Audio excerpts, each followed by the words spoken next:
This episode is brought to you by Progressive Insurance. Do you ever find yourself playing the budgeting game? Well, with a Name Your Price tool from Progressive, you can find options that fit your budget and potentially lower your bills. Try it at Progressive.com. Progressive Casualty Insurance Company and Affiliates. Price and coverage match limited by state law. Not available in all states.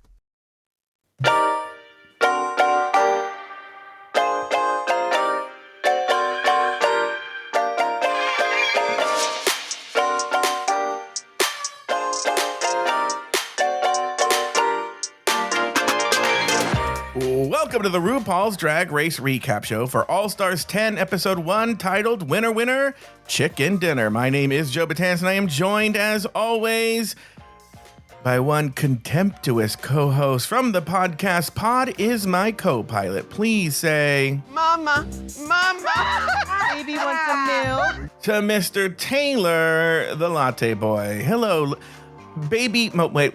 Mommy, I want milky. Or I don't know what they say. I just heard it. I don't know what it said. Mama Milkers. Yeah, Mama Milkers. Hey, everybody. Hey, how Joe. How are you? Welcome back, Taylor the Latte Boy. What a sight for sore ears. Oh, no. What a sound for sore ears. Great to have you back here. The OG. Yeah. Well, the Michelle Visage, because I kind of replaced somebody from the first season, but yeah. But I'm the longest standing, the last one standing of all of the original folks. Well, you and I were the original folks. Oh, you mean like Daniel and Donna? Daniel and Donna, yeah. It's funny because that email I was going to talk about earlier that I couldn't talk about, they kind of said R.I.P. Donna Sugars. I'm like, why do people have such a love affair with Donna? She was on like 3/4 of the first season and just called everybody's hair thirsty. Thirsty. Girl, that wig was thirsty. Yeah. Anyway, you're doing well. I'm doing great. And I'm excited to talk about the season with you. Yeah, now, we'll see by episode 5 or 6 how I feel. But for now, I'm excited that we're doing this. I'll be honest with you. The season, I can tell already, is not a mess. It's not a mess. I wish it was a mess. But it's very like, right? But they have it changing up so much that I think it's going to be a fun show to talk about. Even though there's not that much to talk about, it's going to be a fun, because every few episodes is going to be something new. And then it's and then the finale, and it's done. I was very surprised. Okay, well, I was getting ahead of myself. No, go ahead. I was very surprised that it was going to just be the 6 of them. For some reason, in my head, all 18 were going to be there through the whole thing, and they were just going to have them like almost working as teams. And when I realized watching episode 2, because Paramount released the first 2 episodes, because when I was watching the first episode, I thought, oh, well, then they'll bring in one of the other teams for the next one, and then it'll almost be where they rotate through them. Oh, yeah. Uh-huh. And when I realized that, I'm like, oh, we're going to be with these 6 queens for 3 episodes. Yeah. Then it was sort of like, okay, this is different enough. And then there was enough things about this that were different enough that it's definitely my curiosity is piqued.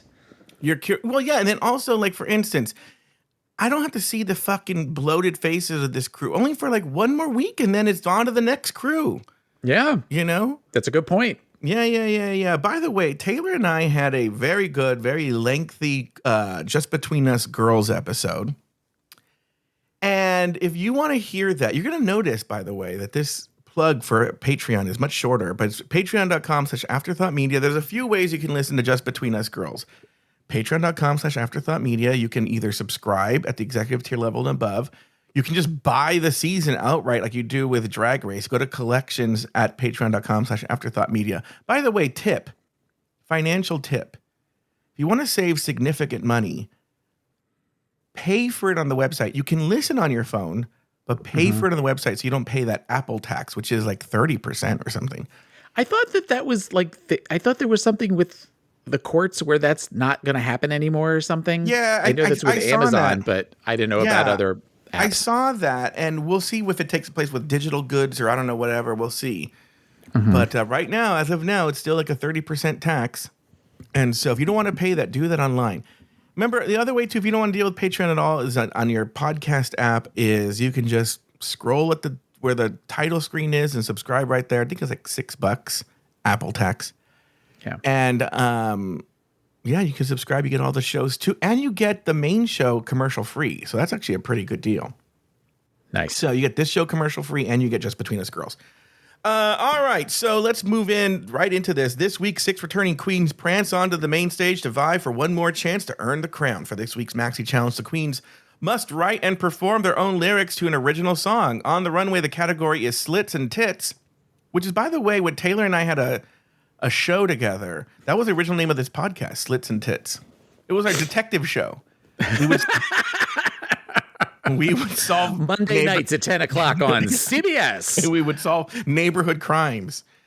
Slits and Tits. After all was said and done, Aja and Irene the Alien were named the top 2 queens of the week, forcing them to face off in a lip sync battle for their. I'm sorry, let me rephrase. I'm so used to writing. Forcing them to face off in a lip sync battle for a point. In the end, Aja was named the winner of the lip sync and earned herself the lead position going into the competition. Taylor the Latte Boy. Now, as you might know, we have a series of questions here. Were the right 2 queens in the top, and did the right queen win the lip sync? I think there is an argument for the right 2 queens at the top. I was a little surprised that it was Aja, not Bosco. I thought that Bosco was the more interesting of the 2. Definitely Irene, though. I thought Irene gave, as far as for the Maxi Challenge, the essence of a heavy metal band in the late 80s with the hair and just the cadence of how she sang and the vocal stylings and all that sort of stuff, I thought felt the most historically accurate. Sure. For something that was literally like 40 years old, which God help us. As far as who won the song, yeah, I think Aja seemed to know the words more than Irene did. So just for that alone, she should have won. I agree. Well, okay, no, I think. God, you kind of made a good argument. I wasn't thinking about that argument. I believe it or not, even though I write the question, I didn't think top 2.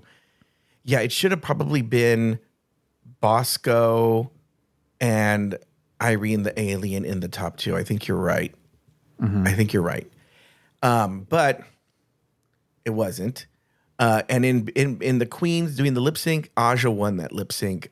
She just it's a weird one for me because Aja won the lip sync, but I do think that Irene the Alien did win in that she lip synced a lot better than she did that one time. Yeah. And at least showed I can lip sync. I can be competent. I feel like in the beginning of the lip sync, she was definitely giving face more, because she was sort of making. First of all, the song is horrible, but that's neither here nor there. But there was more of that where she was sort of feeling the song a little bit more in the face and was trying to do that more. And she knew like the beginning of the song. Yeah. But then as the song went on or the rap was too fast for her or something, I think it was just she lost track. And that's why Aja was able to take over. Well, look, here's the other thing too, is she made a mistake in that, like, first of all, I think that what you're trying to say is that this song's already in Aja's wheelhouse. Like, this is just kind of more made for Aja than it is for Irene. Yes. But the other mistake, though, is, and this is something I just made up right now, not now, but when I was watching the episode, is Irene then went to her natural place was to be silly. And I was actually thinking, not that you couldn't be silly with this song, but I don't think it's a good idea to be silly in front of the original artist. Does that make sense? Yes. If she's sitting right there, don't make her song silly because she does not think it's silly. Which, I mean, the word fart is in the title. Yeah. How can it not be silly? But I think if Irene started at silly, that's different. But it feels like she got silly in like the last third of it. So at that point, I think she realized she was losing. So there was almost a desperation to the lip sync at that point. Like, Aja's doing backflips and, ka and all that sort of stuff all over the place. And I think she was realizing she was losing. So she had to do something to pull focus from Aja to Irene. And that's why she kind of did the silly, like the Running Man and the Cabbage Patch and all that sort of stuff.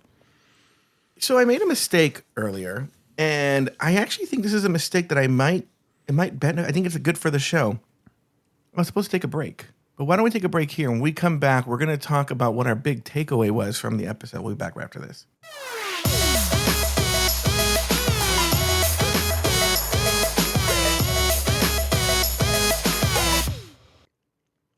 Long gone are the days of waiting to be seen in a doctor's office only to have that awkward conversation with your healthcare provider. Wisp gives you access to sexual and reproductive healthcare from the comfort of your home.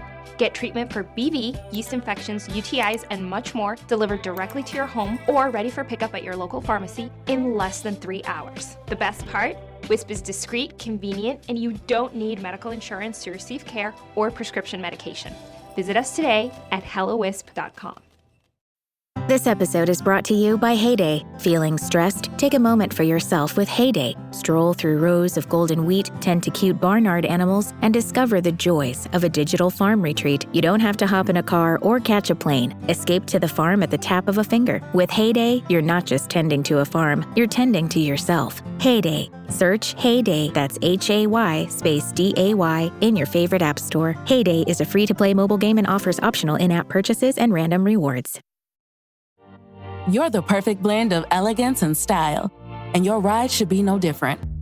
The 2024 Hyundai Sonata Hybrid meets all your needs, from business to brunch and everywhere in between. With head-turning details like a sleek front end, plus stylish interior, and an available 12.3-inch digital instrument cluster and seamless tech integration. Okay, Hyundai. Visit HyundaiUSA.com to learn more about the new 2024 Hyundai Sonata Hybrid.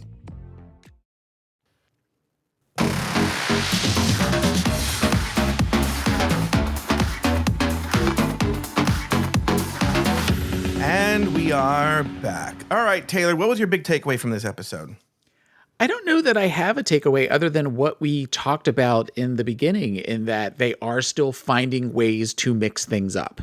Mm-hmm. You know, we have talked extensively over almost 10 seasons of the show, you and I alone, let alone when you talked about it with other co-hosts and stuff, what they could do to change things up. I know that we've tried things like chocolate bars and dunking Michelle Visage in water and all of that sort of stuff. But I think that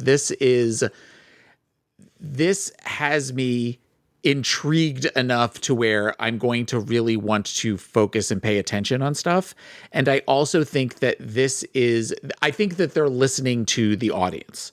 Okay. In that, you know, when you figure last season, it felt like it was such a big group of girls that it just kind of felt like it was going on forever. That this way we're getting it's almost like we're getting 3 mini seasons all in one season before we go to semifinals. And for people like myself, whose attention span gets shorter and shorter with every passing day, I kind of am here for it. Yeah, you know, Robert and I had this discussion just between us girls. And while I was watching the episode, I thought of other things that are just so more valuable to this sort of format. Is that I always like a split season, because when you have too many girls, it's hard to focus in any one place. Mm-hmm. So having 6 girls at a time is great. I can tell you all the queens are on it very easily. I get to know them more. Like, I think if there were 18 girls in the room, Phoenix would have been, she was kind of lost on this episode as it is. Yeah. She would have been even more lost on this episode.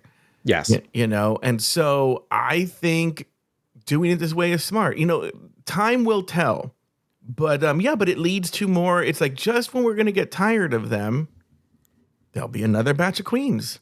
Yeah. You know, I don't know. I think it's a really smart move. I know people are really critical of it. I think it'll end up being a much more water cooler season than people think it will be. There wasn't much discussed this episode, but I think people will be surprised. I hope so. I hope that's the case, because I feel like the one sort of water cooler moment that we'll talk about later, I have thoughts about that are concerning to me, and I'm hoping that doesn't become a trend for the season. All right, very good. All right, well, why don't we at this point? Why don't we say goodbye to the people who listen to the public feed? And so while you untuck in the Untucked Lounge. What did she say?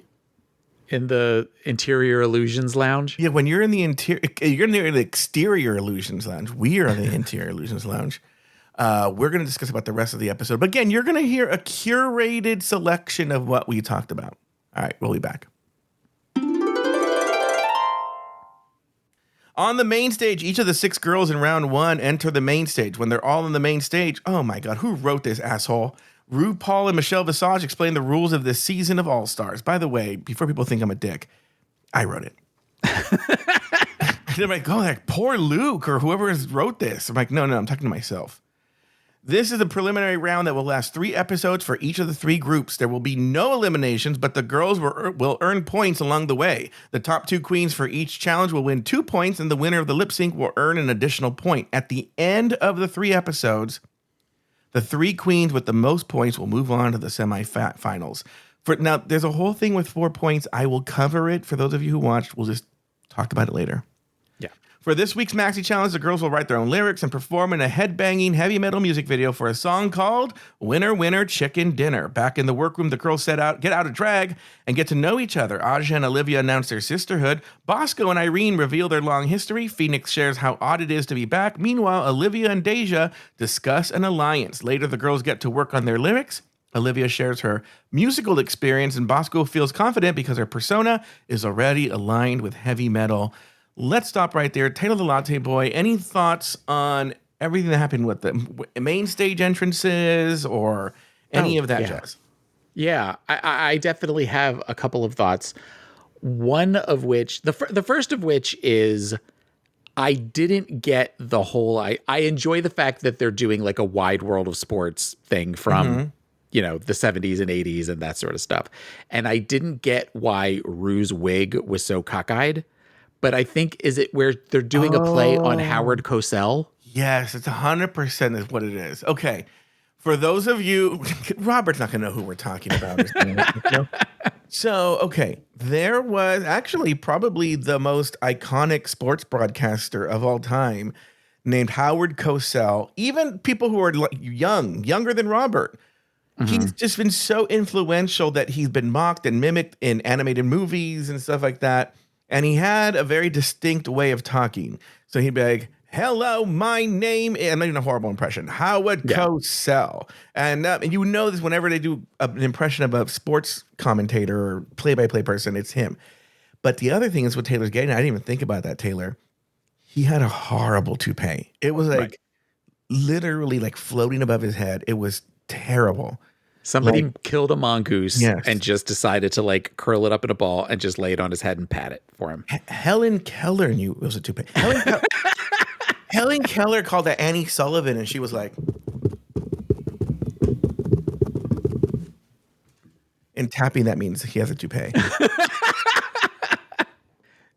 The other thing, the next thing, before they even brought in the girls, or they might have brought in the girls at the queens at this point. So $200,000. So it's the same as a regular season. Wasn't last season 250? Yeah. So it's going down. Tariffs. It's because of the tariffs. Sequins ain't cheap, honey. Yeah. So that was a little like, that was a little bit of you kind of expect an all-star season for it to be a little bit bigger. I definitely know.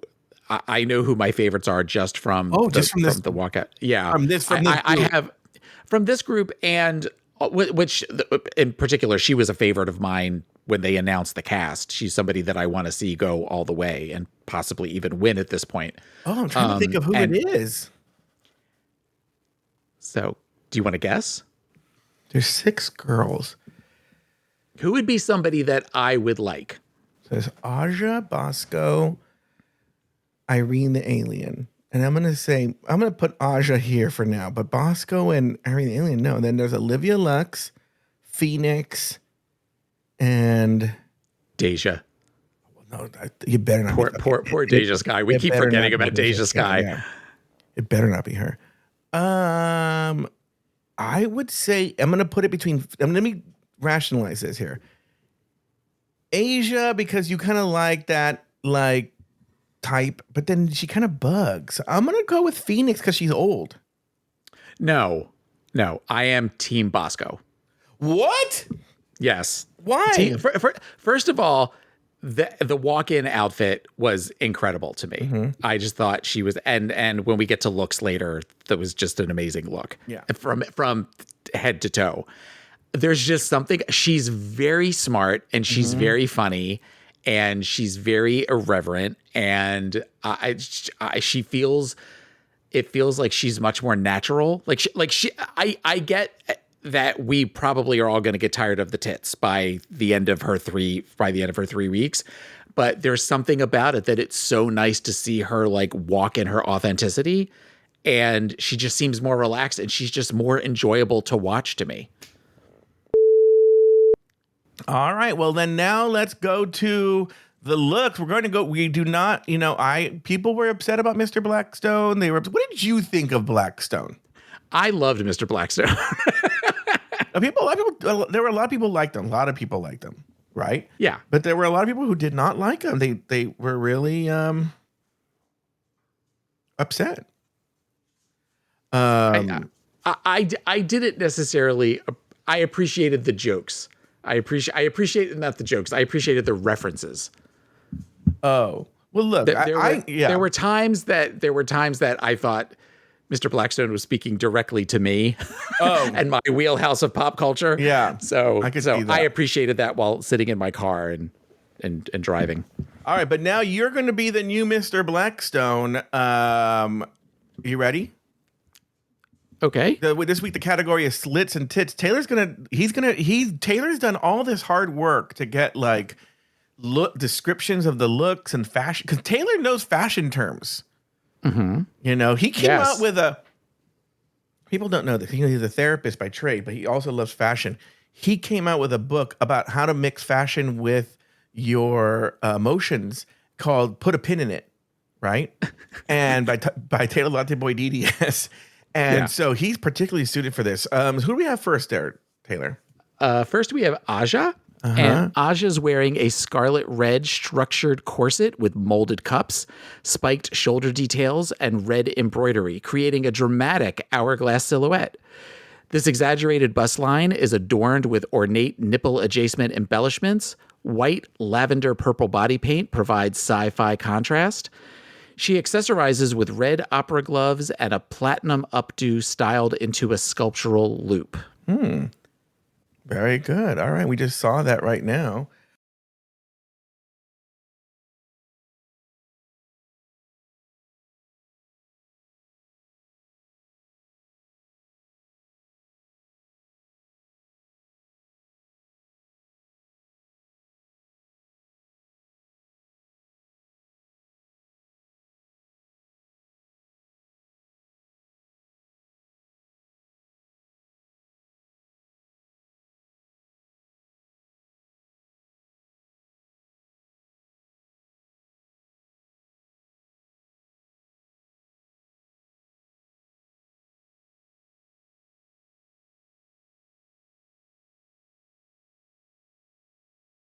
Okay. I didn't get the purple skin, and particularly the blotchy purple skin with where the arms were a completely different color than the titties and the face. It didn't make a lot of sense. Had she been all one color, or even done sort of what Irene did with the sleeves that match the color of the breastplate and the face, it would have been a more successful look for me. All right. Very good. Who do we have next, Taylor? Next, we have Bosco. And Bosco appeared in a boned strapless corset with a sheer mesh yoke, paired with a metallic pannier style skirt featuring studded trim and an extreme hip high slit. Her exposed bust is detailed with transparent pasties and clamp style nipple accessories. A towering two-tone wig and red latex gloves completes the industrial meets glam aesthetic. I loved this look. I loved everything about this. I thought she looked beautiful. I loved the hair. The hair and the thing that I loved best about the hair was not only the swirl, but the zipper. Oh yeah. That was so it looked like you would unzip it and it was darker on the inside. Everything about this confirmed why I love Bosco as much as I do. And I think that she's definitely going to go to the semifinals at this point, but she's my favorite look of the night. Oh, your favorite look of the night? Yes, absolutely. 100% without even my favorite look of the night. All right. Very good. Here we go. Next, who we have? I don't know because I have to scroll down. All right. Deja Skye wears an off-the-shoulder ball gown in turquoise and chartreuse with gold appliques and sheer bishop sleeves, forming a romantic A-line silhouette. The sweetheart neckline highlights the bust with modest coverage and illusion mesh. Her look is completed with a copper beehive updo and gold statement jewelry. Talk about somebody who got aged. Talking about people that look older. This was not a successful look for me. No, not at all. I thought that it didn't really match the theme, and she looked matronly in this. Mm-hmm. She did. But is there a way that she wouldn't look matronly? I just think and that's the thing is what I'm saying. Was it worth it for the weight loss? Like, I think she's always just going to look matronly. I don't know how to explain it or why. I think she's just always going to look matronly. Well, I mean, sometimes weight loss does age people. I mean, there is that, but I think it's just the style of the dress was one that I think it felt very Marie Antoinette. I'm surprised that nothing was said about that.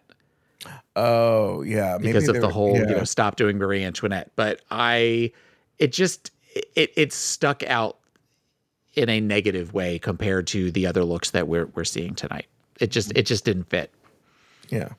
All right. Next we have Olivia Lux. Are you ready for Olivia Lux, Taylor? I am. I'm just gonna. Olivia Lux. Yeah, go ahead. I'm sorry. Go ahead.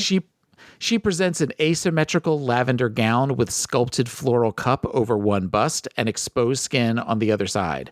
She was embellished with body glitter and appliques. A thigh-high slit reveals the full left leg, creating dramatic movement.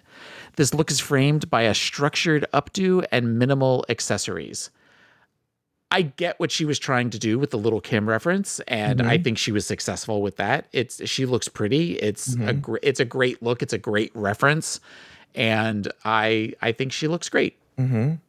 All right, very good. That's all I have to say to that. All right, very good. So now, so you want to move on to the next person now? Oh, I mean, if you don't have anything to say, No. I mean, no, you don't normally have anything to say, but I don't have anything. Do you remember that moment when Little Kim came out and Diana Ross grabbed her boob? No. Diana Ross grabbed her boob? What do you mean Diana Ross? Because it was at the MTV Video Music Awards and Little Kim came out. And that was, I mean, you figure that's got to be 25, 30 years ago. And that was considered scandalous that she basically had her tit out. And she introduced Diana Ross and they were going to present an award together.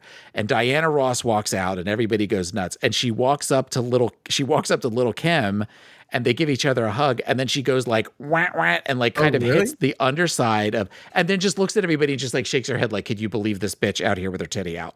And it became a viral moment for the time that everybody talked about. Yeah, I don't know that I'm a fan of really perfectly recreating a look. It's not a perfect recreation. It's similar, and I think she upped the glam factor in it, but it's definitely, as soon as she came out, I knew exactly what she was doing. Oh, okay. All right, here we go. Next, we have Irene the Alien. Irene the Alien. So Irene is wearing a fuchsia sequined mermaid gown with molded cups, a deep neckline, and a high slit on the right leg, complemented by feather trim and wire flourishes. The look is enhanced with a matching feathered backpack and prosthetic alien features in lime green. Sculptural headgear and integrated fantasy elements create a theatrical sci-fi presence. This feels very on brand for her. I like the color story with the lime green and the fuchsia. That's sort of one that I just always have been drawn to. You know, it's a very 80s kind of color palette. And I thought that she did the assignment and did it well. And she looks pretty too for being lime green. All right, very good. I thought it looked pretty. Yeah, I actually I like a big. It's very drag. If I'm being honest with you. Yeah. Yeah. Yeah. It's very kind of Southern drag in some ways. Oh, really? Yeah, because it's with the big feathers and the big, we won't see with this one, but we saw when Phoenix first came out, Phoenix kind of had like the big collar and all of that. So I liked it. I'm pleased that Irene is back. I think that she's going to be interesting. She's one of the more interesting people in this group to watch, to me. And then finally, we have Taylor's favorite, Phoenix. So Phoenix dons a full-body, high-gloss purple latex catsuit with molded anatomical shaping and black harness strapping. The chest is subtly enhanced beneath the material without exposure, and the look subverts the slit element entirely. A coiled horn headpiece and facial prosthetics complete the sleek alien silhouette. This would have been, to me, more successful had she not completely popped the titties out. Yes. Because when she did the bounce, then it took away from the illusion because you could see the bottom of the tit. 100%. But I thought that it was something that was great. I mean, it's a great look. I like that it was in purple and it wasn't just like all black. And I appreciate the effort into this. I think she just sort of I'm watching right now as she's sort of bouncing, and it took you out of it immediately. Mm-hmm. All right, very good. And those are the looks. The looks. Sorry, I'm doing 500 million technical things, and so like. I know, but something that I always notice is you always say those are the looks, and then I would always kind of say it at the same time. Oh, really? And then I wasn't sure. I was purposely not saying it, and then there was the pause. So I'm like, oh shit, he expects me to say the looks. So the looks. Oh, that pause was me trying to get out of that. All right, we have the music video, Winner Winner Chicken Dinner. Any thoughts on that? Now, I do have thoughts on this. It's a horrible song. horrible song. I mean, even just the song itself, before they even added their lyrics, it's heavy. I get that they're trying to come up with new things. It can't always be the dance, the dance song where they all write a lyric, come on, Mama Ru, give me the crown.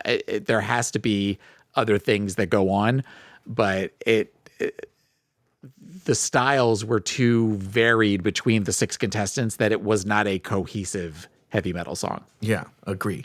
Any individual performances you want to talk about? I mean, I talked about Irene's. I thought Irene's was great. I was definitely agreed that Olivia has a great voice, but she was too soft. Yeah. She needed to really sort of let it go. And I think that is sort of a holdover from her season where they always talk that she was very sweet and nice. Mm-hmm. And she tried to come out of the box, but I don't feel like she like completely came out of the box, and it showed in her performance. Yeah, I think the judging was very fair. I think Aja was good, Bosco nailed it, and I put Irene nailed it too. So like, yeah. But Olivia too glamorous. It's giving more Beyonce than anything. I hate Deja Sky anyway, and then she does the yeah, and I was even when she did that, I thought, well, now Joe's got something to talk about on the show. Yeah, and then Phoenix was just giving me Lita Ford now, present day Lita Ford. That's offensive to Lita Ford. I know, it really is. The best part of Deja Sky was the contacts. Yeah, was like the demon contacts. That to me, that was the best part of Deja's performance. That was her. That was heavy metal to her. Yeah. All right. Any other thoughts there? No. All right, Taylor. Well, at this point, why don't we bring back my girls?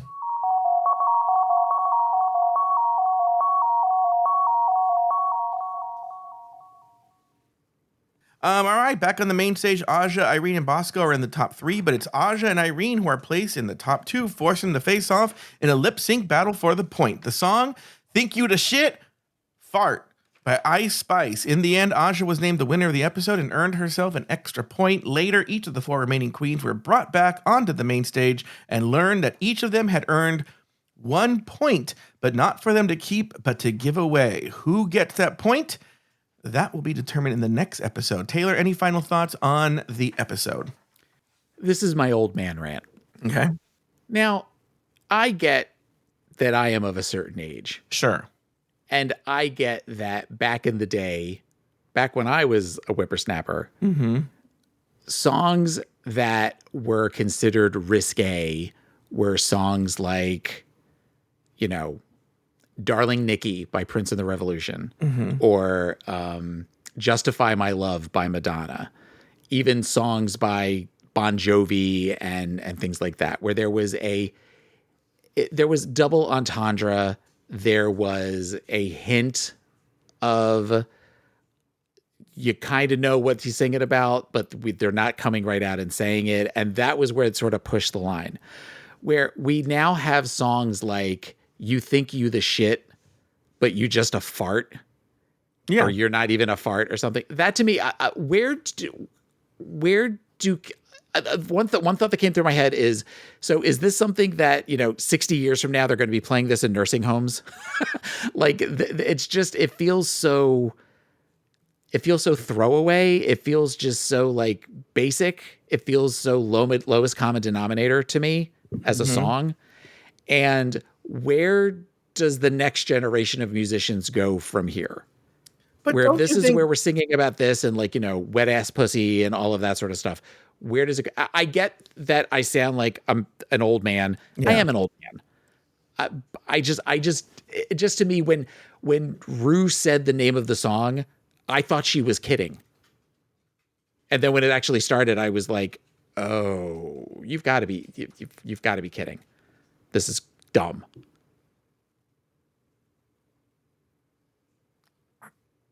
I mean, I think you sound like an old man.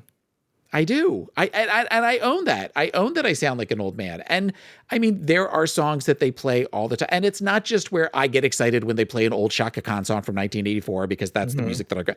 I mean, there are recent songs that they have played that I have, after listening to it, went and added it in my, downloaded the song, because I was like, that was a really good song. That was something that I could see myself listening to over and over again.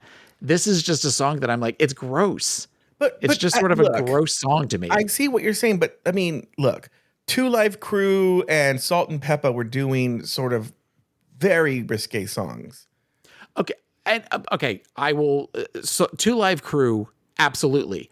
But Two Live Crew, they were sort of called out for because it was so blatantly, aggressively sexual and that sort of stuff. Salt and Pepper with Push It, they never actually said, push it in my puss. They were just kind of, there was almost a double entendre to Push It, where you could kind of say, all right, this, you could be talking about fucking, but you could also be talking about dancing. Okay, but hold on for a second. I'm going to go back still. There are some crazy ass old songs that are like, you're like for some reason in the 70s, there are multiple songs about men singing about how they want to get with, like that Benny Mardones song.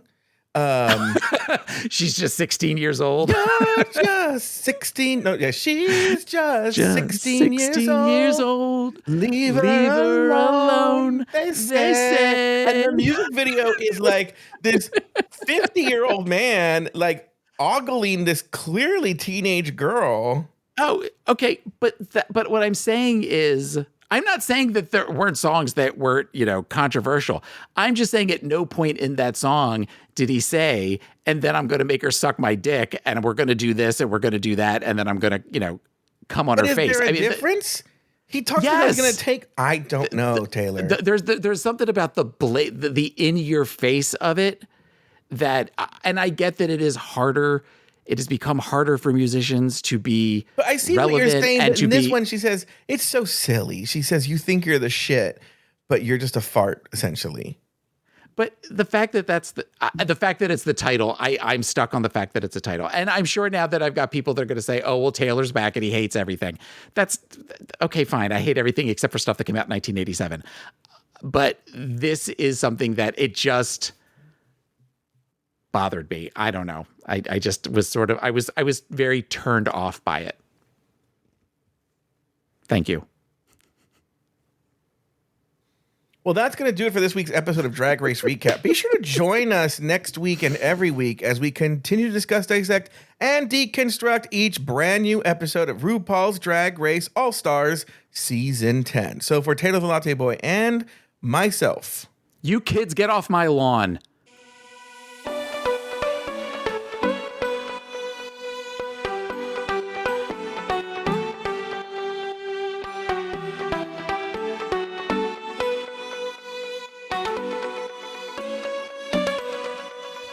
Thank you for listening to Drag Race Recap. Have something to say? Leave us a voicemail at speakpipe.com/afterthoughtmedia.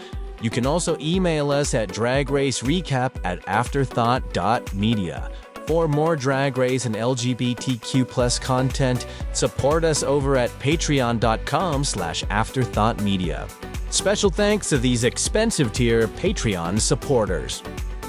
April Pacheco, Astute Girl, Brad Coley, Coco San Pedro, Derek Byers, Doofus Maximus, E. Smith, Efren Barbosa, Phil Skit Pony, Flying Suki, Humble Pie, J. Thomas Plink, Kathy Zender, Katie Whitmire, Lauren Eckert, Lucy Carrasco, Mary S., Mike Yeager, Nikki Baker, Nikki Pettit, Polly Anne-Marie, Poppy Woods, Ricardo Herrera,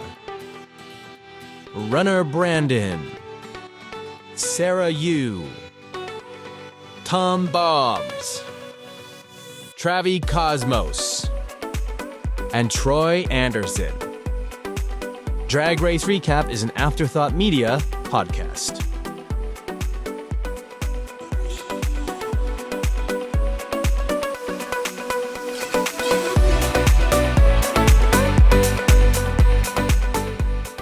Your child has so much potential, but your local schools may not be right for them. Check out K-12. K-12 powered schools are accredited tuition-free online public schools for students in kindergarten through 12th grade. This is not your typical homeschooling. With state-certified teachers specially trained to teach online, your child will learn at their speed, at home, with innovative, engaging technology. Join the more than 3 million families who have chosen K-12. Go to k12.com/podcast today to learn more. That's k12.com/podcast.